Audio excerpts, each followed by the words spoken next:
Hey, what's up everybody? It's Lids, and we're back for some more Gwent, the Witcher-themed card game, and today what we are going to do is we are going to play some of the new Battle Rush Seasonal Event Mode, which is like the standard game of Gwent. However, you will have only 8 seconds to complete your turn, and 15 seconds to complete the redrawing phase. Now, I don't know exactly how much time you would normally have for either of those two things, but that certainly seems like a lot less than you would normally have. Maybe it's half, maybe it's even a third, I'm not sure, but that means that things are probably going to be rather frantic, and therefore going to be a little bit tough to talk through what exactly our thought process is for any given turn.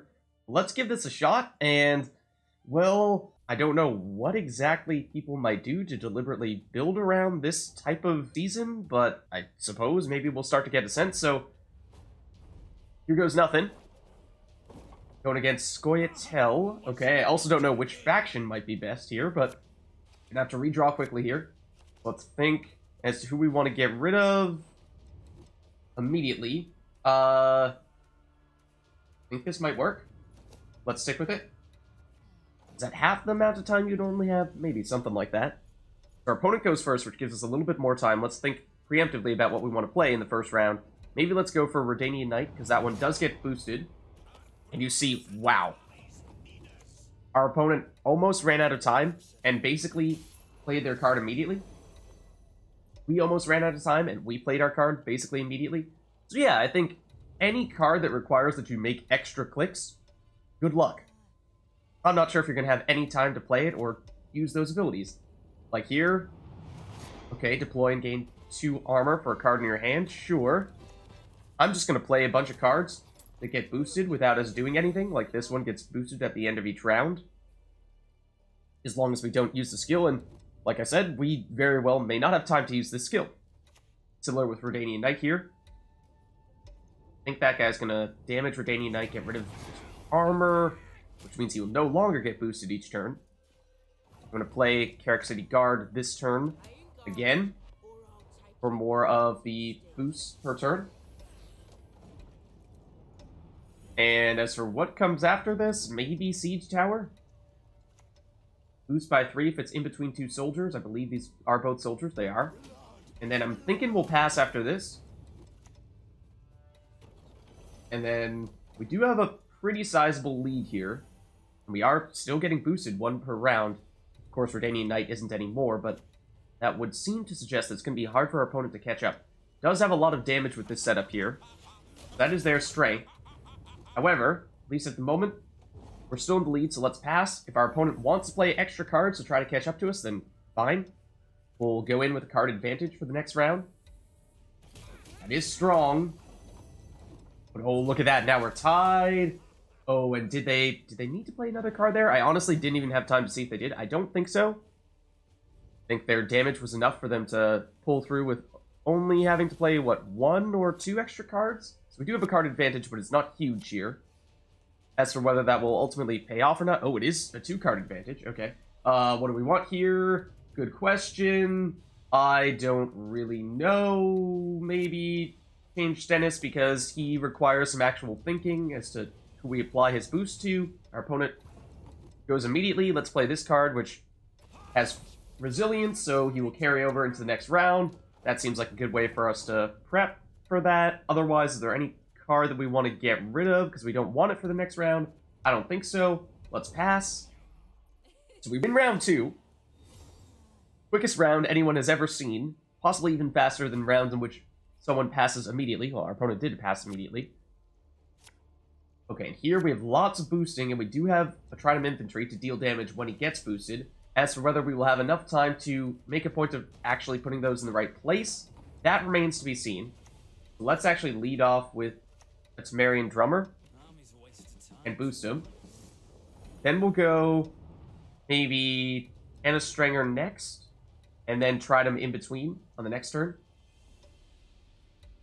This will boost a random unit in our opponent's hand, as long as they don't use that ability. Okay, so there's Anna Strenger. There'll be some boosting happening here. So again, some passive boosting that we don't need to press any buttons to make happen. I think that is probably the name of the game, but I honestly don't know. We also might want to block some people by placing a defender in this row, prevent our opponent from trying to mess with our setup here.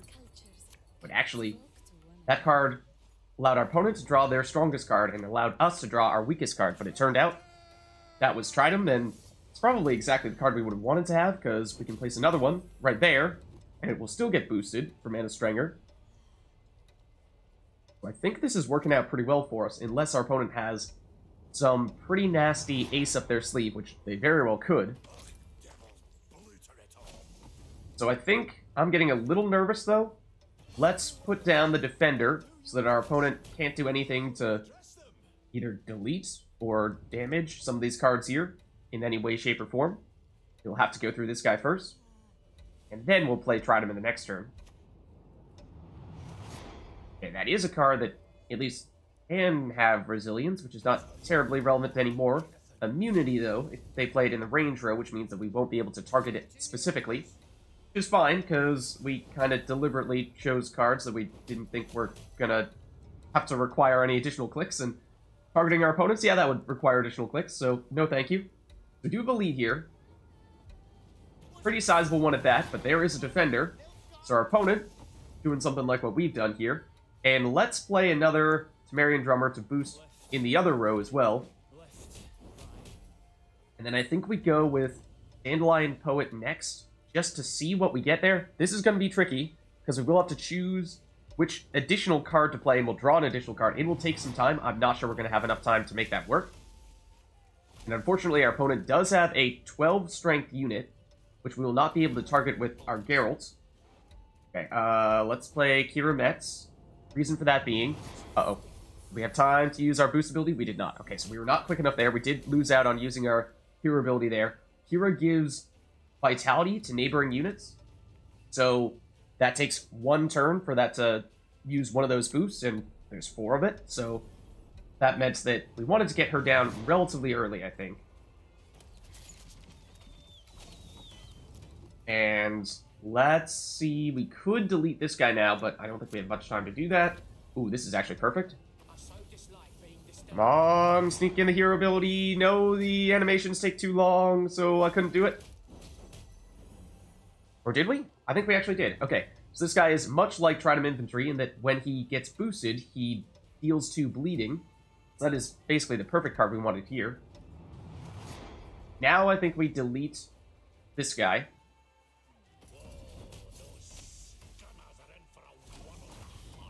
So let's do that. Okay. And now, again, the passive boosting and damage from that boosting. That's the name of the game here for us. So when we do get the chance to set that up, it's going to be very hard to take us down. Geralt Yrden, the one that resets a row, will probably be the most effective card to stop us. If our opponent were to play that in our ranged row and boost everyone, or deplete everyone back down to the base value, then we'd be in pretty rough shape here. And I probably could have done a better job of deliberately putting that in a place where we could have put the Siege Tower. Probably would have made sense to put the Redanian Elite next to Tridem, or rather Temerian Drummer, and then sneak the Siege Tower in between so that he instantly gets boosted rather than having to be Vitality'd up. But I think we can actually put him in between Tridem and Domineer of Troy here. Geralt Igni is strong, does get rid of our strongest card in a row, but I don't think that's enough to take us down unless they also have Geralt Yrden, which could be the case. We'll have to see here. We basically have double the amount of power that our opponent has, so we should be good here. A lot of boosting, yes. Even with that, though, I think we have this. Alright, so there you have it. Victory with our first time doing this whole battle rush thing, and yeah, it's pretty crazy. I don't know how exactly we're supposed to play any card that does anything other than just passively do things at the end of each turn. Let's try another one here, because I'm trying to imagine if you have a card that has something like orders, you have to direct them who to use that ability against, maybe even multiple rounds of orders, multiple charges, then yeah, I have no idea how you're squeezing that in. We barely have enough time to play cards just based on their animations alone. Okay, so again, let's think preemptively here. We want cards that you can play quickly. I think that fits the bill. That does as well. Maybe get rid of this. That took a little while. That does too. Although it's a great card, both of them are. That's one of the choices you have to make. It's tough. Okay, so I think first round for us we'll play Kyrek City Guard, because again, this is one of those cards that gets boosted by itself. Maybe even Temerian Drummer. Temerian Drummer requires another card out there to boost that other card, whereas Kyrek City Guard does it to itself. So no setup necessary. But yeah, cards that have additional animations or other fancy things makes it harder for us to sneak in our Royal Inspiration, which I think we missed on at least one occasion in the previous game for that very reason. And our opponent does have a lot of Thrive going on here. So that's kind of the monster equivalent to what we're doing. Which means we could potentially be in trouble here if we also... Ooh, probably want to play a Reinforced Trebuchet here. Deal some damage. In the ranged row, our opponent did take out one of our guards, which is unfortunate. I think we do this. Give it a boost. Our opponent does have a lot of stuff in this range row here, so we hope that, yes, gets rid of one of the ones that doesn't have any armor, and it did. The Cave Troll will block to a certain extent, means that we can't target because it's a defender. Do we want to play anything else here? Maybe a Redanian Elite? Let's do that. And I was going to end our turn, but, I mean, our turn was basically over anyway, because then that allows us to play a Siege Tower in between these two, and I think we'll probably pass after that. I'm hoping that's enough for us to have the lead here. Our opponent, if it uses tactical advantage, probably could have a lead, or slight lead already, actually. But I'm hoping that the Siege Tower plus our boost there will be enough. A little bit of damage, too. We have a 9-point lead. I would like to pass here, so yeah, I would love if they didn't have time to use tactical advantage, because obviously getting a 5 boost is a lot. And they did not have time, so let's do it. Let's pass. We'll deal a little bit of damage, and we'll get boosted 1 each turn, so we will be a little bit harder to catch for that reason. Does our opponent decide to play more cards to try to take the win here? Damage all units, or boost all other units? I imagine they're going to try to boost, because they have more cards than we do. That is enough for them to take the lead in 1 turn. However, they had to play a very good card to do it. They are down 2 cards. So that means that although we lost round 1, we should have a pretty significant card advantage in rounds 2 and or 3. Okay. Tridom does need to get boosted, which is a little bit tricky. I'd love to see this, because he can carry over into round 3, and I suspect that our opponent may pass quickly here. Except we have a lot of cards that require that we play them quickly. Yeah, okay, so our opponent instantly passes. Let's go with you. Because, like I said, we can carry over into the subsequent round, so that is ideal. And that might be it. I think it is. We'll hold on to everyone else. That way we have 10 cards going to round 3, whereas our opponent will only have 9. So we will still have some card advantage, as well as 1 card carrying over. He will stay on the battlefield because he has resilience. More boosting for Tridom. More damage in the range row. Not sure we want all these Lyrian Scythemans. We have enough boosting for 2 Tridoms? I think we actually do. Let's make that happen. Might have wanted to get rid of Alzur's Gate Bear. This is... I'm always hesitant as to whether to boost Tridom immediately when there's no other cards out there, because he's not dealing any damage when he gets boosted, but we had to play someone first. Either the booster or the boosted. So I was going for the boosted that time. And, well, we tried to get rid of this guy before, but he's back. Okay, so now I think we play... Where'd you go? Marion Drummer. Boost Tridom. Consistently dish out some damage. This is what we saw last time. And we hope that we can also get Anna Strenger in the range row to double boost Tridom Infantry. We'll do that now. That requires that she's inspired in order for it to be able to boost on both sides. We can do that with our leader ability, assuming we have enough time to play it. And we did. So next Tridom will go on this side. Unless our opponent can stop us. Playing a defender. So we won't be able to specifically target any of those cards in the melee row. I think that's fine. Does not technically count as targeting what Tridom is doing with its damage because it is random. Okay, that is a strong card. It allows our opponent to double the deploy ability on one of their cards. That means things like Geralt of Rivia. You could potentially play that, destroy a bunch of units twice, or destroy a powerful unit twice. Okay, so this is the main setup we were looking to create here. We could also use Kira Metz to give additional vitality. I'm thinking maybe we put her here in between Trident Infantry and Reinforced Trebuchet. That way we're given some additional boosting to Trident Infantry without disrupting the boosting from Temerian Drummer and Anna Strenger. And I honestly feel like I have zero time to pay any attention at all to what our opponent is doing. So maybe they're doing something that's causing problems. Maybe they aren't. I honestly am not sure. But for the most part, I think we've been able to make our setup happen. So I'm assuming that unless our opponent does something really disruptive, that it's probably going to work out for us. Let's try playing this card here. It does require a little bit more time to pull it off. And there is, in fact, our blocker. Let's put him over here. Because that does mean that we can now have a soldier next to a soldier. So we could squeeze in a siege tower in between these two here. So that is very nice. And then from there on out, I think we mostly just have fairly straightforward cards for us to play. Lyrian Scythemen get boosted based on how many boosted units we have. We have a lot of boosted units, so that should be good.